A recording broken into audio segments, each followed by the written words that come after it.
welcome to Storyboard. I'm Shubhani Gharat. How has the past year fared for the country's leading automaker? How has Maruti Suzuki's marketing playbook evolved over the years? How is it responding to the preferences of a younger generation of consumers? Shashank Srivastava, Senior Executive Officer, Marketing and Sales, Maruti Suzuki India, answers all these questions and more in a conversation with Dilshad Irani. Srivastava also gives us an insight into how Maruti is calibrating its product portfolio to make it future fit and his views on sustainable mobility. Hello and welcome to Storyboard 18, Shashank. It's lovely to have you on the show. Thank you. So let me move to a sort of future-facing question here. What is your outlook for 2023? So the outlook for the financial year 22-23 is actually very good because the demand parameters have held very stable and in fact have risen. We have seen despite the semiconductor issues, we have seen a revival of demand, possibly a little bit of pent-up demand, but also new demand as well. And that means that this year we are seeing a very good sales overall. In fact, for the passenger vehicle segment, we are looking at a figure of 3.885 million, which it would be like a 25% growth over last year. And this would also be the highest ever sales in a financial year. In fact, Dilshad, if you see the calendar year so far, which is January to November, the industry has already crossed the 3.5 million mark. How has Maruti's marketing playbook evolved over the years? I mean, given also the pandemic in the middle, but also just, fundamental shifts in the industry, consumption patterns changing, people changing, new generations of customers that might not necessarily have the same desires, needs, wants, aspirations as previous generations. So given all of these, and of course, the other sort of macroeconomic climate and changes, how has the marketing playbook evolved? Yeah, so as can be expected, the marketing playbook has evolved in response to both the consumer pattern of consumer behavior pattern changing, but also the economic growth pattern that our country has seen. So industry has grown and consumer patterns have also changed. So it's not just about the volumes, but also consumer patterns. The first-time buyers initially in India were about 75-80%, but today they are about 45-47%, still very high, which means that India is a growing economy with a young population, 65% of the population below 35 years of age. So the first-time buyers, the choice is still largely functionality, but that is from generally to use cars for transportation. But there is this large chunk of consumers, 50% or more, who are either replacement buyers, which means they are upgraders, or they are additional car buyers, which means they are adding more cars to their possession. And their behavior is quite different. So you see the average price is going up. So also the requirement for design, for features are also getting a little more evolved. So I would say that in terms of the demography, as well as in terms of psychography, there is an evolution that we have seen rapidly coming in the Indian landscape. And in fact, last few years, it has changed dramatically. You see, I can go on and on the digital aspects, on the buying behavior, on the retail experience, and hence the showroom infrastructure, the purchase behavior, the amount of research that consumers already do when they walk in the showroom. There are a huge lot of changes that we have seen in past years, and it's accelerating all the time. Can you then maybe give me a few examples of sort of future-facing strategies and initiatives that you all have undertaken perhaps in the past year or two that exemplify the modern approach to marketing that Maruti has taken? So quickly, a couple of things. Maruti Suzuki as a brand was generally known, still known for value for money, for great fuel efficiency, low maintenance, wide network, therefore peace of mind. And that was something which went very well with the previous generation consumers. It became, after some time when things changed, sort of I wouldn't say a negative, but the priorities of consumers when they were making choices for buying cars especially the younger people, changed a little bit because they had a higher income levels. Financing was available much more easier. They were exposed more to global conditions. And as I said, generally economically, the growth for the country was there. And therefore, we did find that we need to create a brand where we would need, which can be more aspirational in nature. So we made the channel brand as Nexa, which is like much more aspirational. It is to give that global experience to the consumers as far as car buying is concerned. And of course, you need to do all those marketing activities, which you can charge a premium for that extra experience that you're giving to the consumer. That's one. Second, on the digital part, and this is now, of course, ongoing, we found that the younger consumers, and in fact, even some of the older consumers are now more keen to do the transactions, at least a large part of it, through digitalization. What we did was we developed our platform, still an ongoing process, but we have developed it reasonably well, where we have of the 26 touch points that a customer has in his journey of buying a car, looking at the car, comparing, talking to people about the car, or seeing the reviews, or going and checking a test drive, and so on and so forth. 24 out of the 26 checkpoints we have digitized, including financing. So increasingly, we find a large number of our retails, almost 23% of the retail, and a large number of our inquiries, almost like 36% of the inquiries, now coming from the digital platform. And that is something which we believe is going to be the future of retail of automobile as well. Earlier, people said it's not possible because people want to kick the tires or smell the leather, and therefore they would because they will visit the showroom, and of course the salespeople will have a great influence on their purchase behavior. But we found from research, almost 90% of the consumer, 92% of the consumers now are reasonably sure which car they buy even before they come to the showroom, because they do the research online, and that's why digital platforms have become so important. So that is one direction which our brand will be very, very closely watching. And of course, increased personalization in terms of marketing communication. That's also something which is being enabled by the database that we have, both transactional as well as interactional. Thank you. Yeah. Have a great day. Yeah. Bye-bye. It is time for a short break. On the other side, we are catching up with Shamsuddin Jasani, CEO of Wunderman Thompson South Asia, on how their focus is on strengthening the agency's commerce and tech capabilities, along with getting in some key acquisitions in the coming months. Welcome back. It has been a year since Shamsuddin Jasani, the former CEO of Dentsu's Isobar, joined creative agency Wunderman Thompson as its chief executive officer of the South Asian market. At his new job, he has been focusing on further building Wunderman Thompson's creative legacy, along with strengthening its commerce and tech capabilities. He says key acquisitions are also on cards in the coming months. In a conversation with us, listen in. Shams, welcome to CNBC TV18. Yeah, it's a pleasure. Thank you so much for having me. So 1 year, how has it been like, and what is the kind of work that you're proud of? The 1 year has been absolutely fantastic. I've totally enjoyed it. The people are amazing.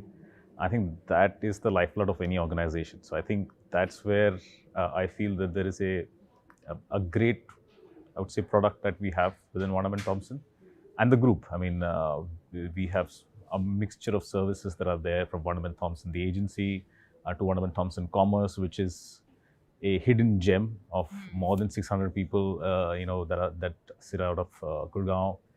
We've got Mirum, which is a world-class, digital agency. It does amazing MarTech. It does amazing healthcare for healthcare professionals. So the idea was, this last 1 year was just kind of bringing all together. And the kind of work that I'm really proud of, which you will see now crystallizing, because the last 1 year was just about getting all of these things together, is work which is more integrated in nature. Work which really changes the focus of clients from our offering as a brand agency to more of an agency which works across the entire consumer value chain. And in terms of business, the past 1 year has been kind of challenging. How has the agency fared, in the past 1 year? From a overall business perspective, we're back to pre-pandemic levels. We've had more than 50 account wins, again, across the various categories of businesses that we operate in. And I think it's all down to the really perseverance of the team. I'm here just as a spokesperson for the team that is there, honestly. It's all the people who have worked hard. They've worked really, really hard in 2022 to deliver the kind of results that we have. Actually, you came in from a setup, Isobar is something that you were instrumental in setting up. And from there, Wunderman Thompson, JWT as we know it, is like the most legacy agency of WPP in a traditional sort of a way. What was your perception while joining this agency, and how has that perception changed? And then how does a client look at Wunderman Thompson today? Yeah, so I think my perception was, from the outside, was yes, about an agency which has got this beautiful legacy, which just needs a little bit of spark to really, ignite itself and come into, relevance for today's world. All the ingredients were there. I mean, before my time. So we had Mirum, we had Wunderman Thompson Commerce. Of course, the centerpiece is Wunderman Thompson. But it was just about getting all of these together and giving it direction in terms of saying, okay, what is it that the clients want today? The clients really want one agency to speak to. And creatively, where is it headed? Tista quit recently. So, what is it's very simple. We've got a fantastic leader in Senthil. And from a Wunderman Thompson perspective, it clearly is a great thing to have someone like him working at it. At the same time, the way we are looking at it is, and the way I speak, and I'm a very simplistic person at heart. And when it comes to creativity, the way it used to work was that your platforms were set in traditional media. You know that I need to do it on television, outdoor, I want to do it on print. So your creativity was through great storytelling, great artwork. What is changing is that you need to use technology in a creative way in today's world. That's an additional layer of creativity. So I'm extremely gung-ho about adding that layer to an already existing beautiful understanding of storytelling, planning, strategy, and understanding of brands, and adding that layer of what I call creative technologists coming in and giving that little bit of oomph to say, that, okay, I have a great story to tell. How do I evolve that and make it more relevant to a particular platform or a particular technology, which can take it to the next level? So I think that's the direction. And I think clients are also accepting that and are looking forward to it. In fact, that's one of the, one of the big asks from clients is that let's start experimenting with technologies, not only today's technologies, but also tomorrow's technologies that are coming up. So I think that's for that, you also need talent to enable something like this. What is the talent strategy for the agency today? So it's a three-pronged approach. One is that we taking the understanding, the deep-rooted understanding of consumers is something that we've always been good at. How do I just evolve that understanding to add a layer of technology on top of it? So that is taking our teams, and there is an entire strategy on upgrading the skill sets of the organization is the number one strategy that we have. Number two, of course, we are going to look at key people to come in, like, when we're talking about creative technologists, when we're talking about the tech side of the business, also getting teams collaborating together. So like, for example, in Mirum, we've got an entire digital setup with creative technologists out there. The third thing that I think is going to be important is also inorganic growth. So 2023 will also be about certain parts of our business which will come through acquisitions. Newer technologies, like for example, in experience design, as we call it, in consumer research, in technology, in commerce, in content marketing. So we are also looking at some parts of our business coming through inorganic growth or through acquisitions. But a majority is really about upgrading the skills and the technologies, and we've been able to attract good talent. So you're going to be strong on acquisitions yes, in the coming months. Some more strategic, there will be some strategic acquisitions. A lot of it will be organic growth as well. So finally, before we go, what is the larger vision for the agency for the coming months? So for couple of things. Let me just put it as a 3-year horizon. We've already spoken about it earlier. Is that we want to double our business in the next 3 years. So that's from a business perspective. So that's number one. In the coming months, it's just finishing our integration story. Really integrated as Wunderman Thompson, one unit across commerce, technology, and of course, the everything that is linked is our legacy, which is creative. We will still be a creative agency and continue to be that. So that is core to us. Now, how do we creatively use newer parts of our business is going to be the challenge in front of us, which we want to answer. So that's the second part of it. And finally, it's about people. My focus in 2023 is to really have fun in all the work that we do. I think as advertising globally, we've slightly slowed down on the fun element, even in the work that we put out. I think we need to dial that back up a little bit. Sure. Thank you so much. Thanks for speaking to us today. Pleasure. Thank you. It is time for a short break. Welcome back. Tata Group acquired Kochi-based Kottaram Agro Foods, the owner of Soulfull, back in early 2021, and it has been subsequently rebranded as Tata Soulfull, a 100% subsidiary of TCPL. Now, over the past year and a half, Tata Soulfull is on a mission of reviving the consumption of the Indian millets on a day-to-day basis. They have also a strong millet-based product pipeline. So what is their approach and strategy to go beyond urban markets and create a niche for themselves in the highly competitive breakfast and healthy snacking space? We are catching up with Prashant Parmeshwaran, MD and CEO of Tata Soulfull, to find out more. Prashant, welcome to CNBC-TV18. Thank you so much for having me.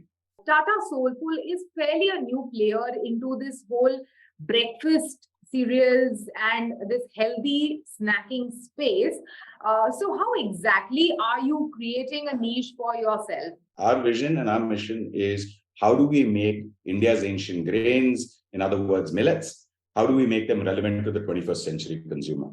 This is our clear reason to being. This is what we are offering to consumers. And if you see the part is, it's not just about bringing back millets, but is making them relevant to the 21st century consumer. And that's really how we are, slicing and dicing various sets of the categories, various places and products that we really offer to the consumers. So we have a very, very clear way of how we are entering categories. We don't get into just a classic me too, but we use millets as not just from a health perspective, but also from delivering what we call our genuine taste forward approach. So Prashant, over the past 2 years of the pandemic, we have seen that there is an increased health awareness. People are thinking healthy, eating healthy, snacking healthy. So that has triggered this whole consumption of, products such as yours to increase and the penetration to increase from single digits to double digits.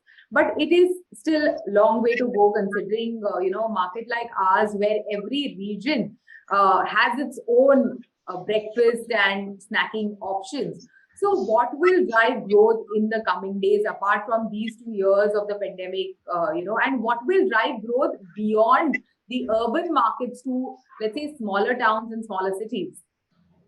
So Shivani, that's a great question, right? And I think it's very, very important that we understand India/Bharat, as we always call it, because there is a whole amount of market that is there outside of the top 8, top 16, 18 cities, however we want to slice and dice. And I think it's very, very important, because if our mission and vision is about making millets mainstream, ensuring that we are bringing it to as many tables, as many hands as possible, it is very, very important that we see the entire spectrum. What COVID did is, what I just say is like it's like the starting of that 100-meter sprint of a long marathon. So that's just the starting piece. And you very, very rightly put it, where the realization really started kicking in. Now what becomes important is, for brands such as ours, is how do we then further continue that momentum? How do you further that entire piece? And not just from, just building out the distribution, but bringing it into the kind of affordability that becomes very, very important. Just last 2 days, I was in the markets of Orissa. And as we were traveling further and further, it becomes very important that we are, accessible price points are very, very important, because, it really comes down to disposable income. It comes down to all of that.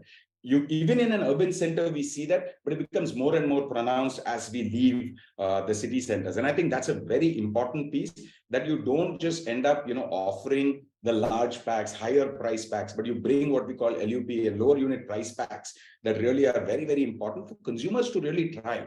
And again, one piece that people assume that, they will start with a small pack and then they will upgrade. That doesn't necessarily have to be the case.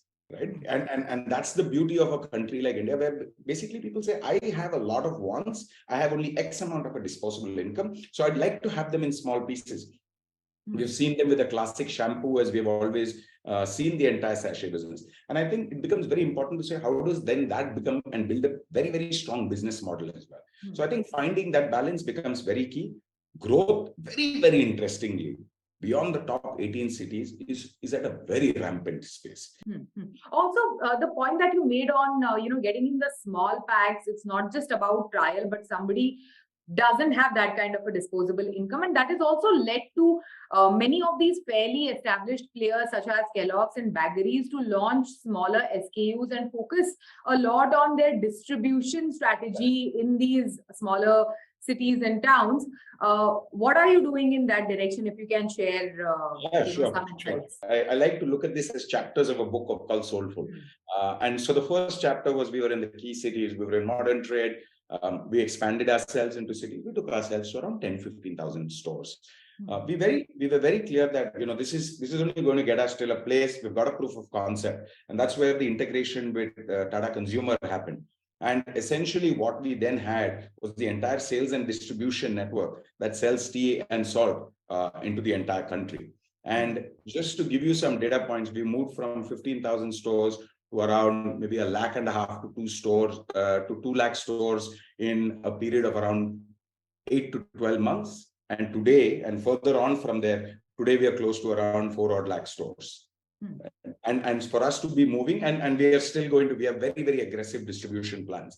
And obviously when you start, crossing the 50,000, 60,000 stores, the 10 rupee price point becomes a very, very important. So the LUP becomes a very important price point. Some places it is about trials, but a lot of places it's going to be the consumption. And I don't believe that it's going to be that the 10 rupee will then become a 100 rupee purchase.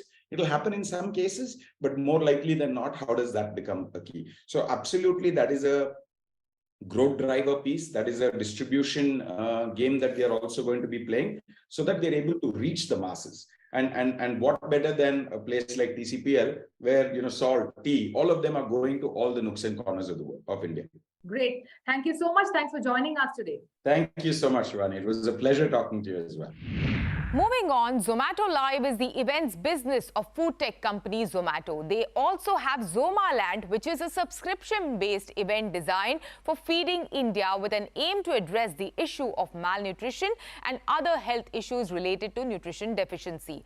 This event was recently held in Mumbai, and on the sidelines of it, I caught up with Chaitanya Mathur, Global Head Live at Zomato, along with Apurva Pandey, AVP Growth and Marketing at Zomato, speaking on Zomato's strategy behind entering into the experiential marketing segment with Zomato Live back in 2018, and how has it worked for the brand so far, and also the way forward for it. So welcome to CNBC-TV18. Thank you so much. Thank you. So Chaitanya, let's begin this conversation with you. We are speaking to each other around the time of Zomaland. Tell us the reason for Zomato to get into this entire experiential marketing space back in 2018, and how has it fared so far? I think the journey began, like you said correctly, in 2018. And the reason for this was that we've always been an online platform. And we realized that I think having some footing in the offline space and in the world out there, actually interacting with our customers, was essential to the organization. Also putting out what we do in the app, say search and discovery, or actually getting to know more about our services, was something we wanted to take to an offline measure. I come from the experience of building food festivals and events, and I think that just got married into what we were doing in Zomato. And hence we launched Zomaland. Zomaland is a carnival of food and entertainment. We have 7 cities this year, 3 already done, fully sold out, and 4 more to go.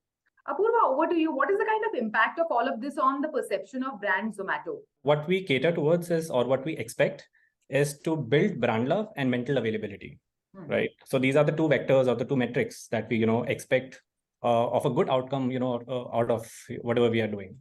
Okay. Apurva, other food delivery platforms are very aggressive when it comes to their marketing initiatives. What is Zomato doing in this direction? What are the kind of marketing initiatives and activities that we will see from the brand in the coming months? So we have always appreciated what the competition and the category is doing. We have always learned from it, taken the good things and, and seen how it has played out. But we've also been kind of immune, in the past few years and the past few months of what is happening. But what at the end of it, what happens is if the competition and category is aggressive, it builds the food tech category, right? From Zomato's perspective, our strategy and initiatives are deeply rooted and anchored, around customer behaviors, right? Elevating customer experiences, providing the best value. So there's a lot of on-ground activations, a lot of marketing, activities and strategies made, keeping the customer at the center. Yeah, that's great. And Chaitanya, finally, before we go, events are back to how we used to know it back in 2019. If you can share with us, what are the plans for Zomato Live in the coming months, and what will we see in terms of events, in terms of lives in the coming days? I think we're seeing a far higher consumption of people at events. A lot more people want to get out. India alone is doing 3,000 plus events in this sort of quarter of October to December. It is incredible to see the live industry come up, not just for Zomato Live, but overall as an industry and within the country. Zomato Live, though, has launched Zomaland in 7 cities. We might be scaling this at the highest from a post-pandemic perspective for any IP in the country. As we move forward, we're also looking at various different new properties to do. Feeding India concert is one of them, with our charity partner as Feeding India. And we're looking at maybe getting into regional cuisine spaces, maybe some campus-related shows. Who knows what the market is going to demand for, and we will definitely come in on the supply side. Well, all the best for that. Thank you so much. Thanks, both of you, for joining us today. Thank you so much. Thanks. Thank you, Shubhani. With that, it's a wrap on Storyboard this week. You can catch all of our content on Facebook, Twitter and YouTube. Thanks for watching. We will be back same time next week. See you soon.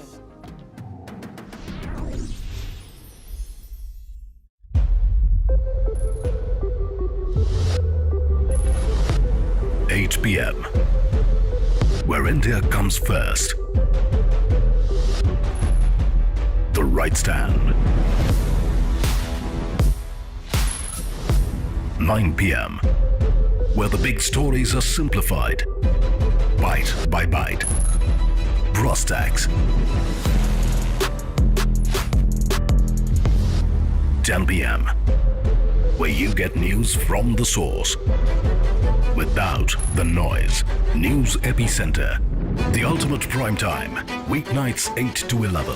Only on CNN News 18.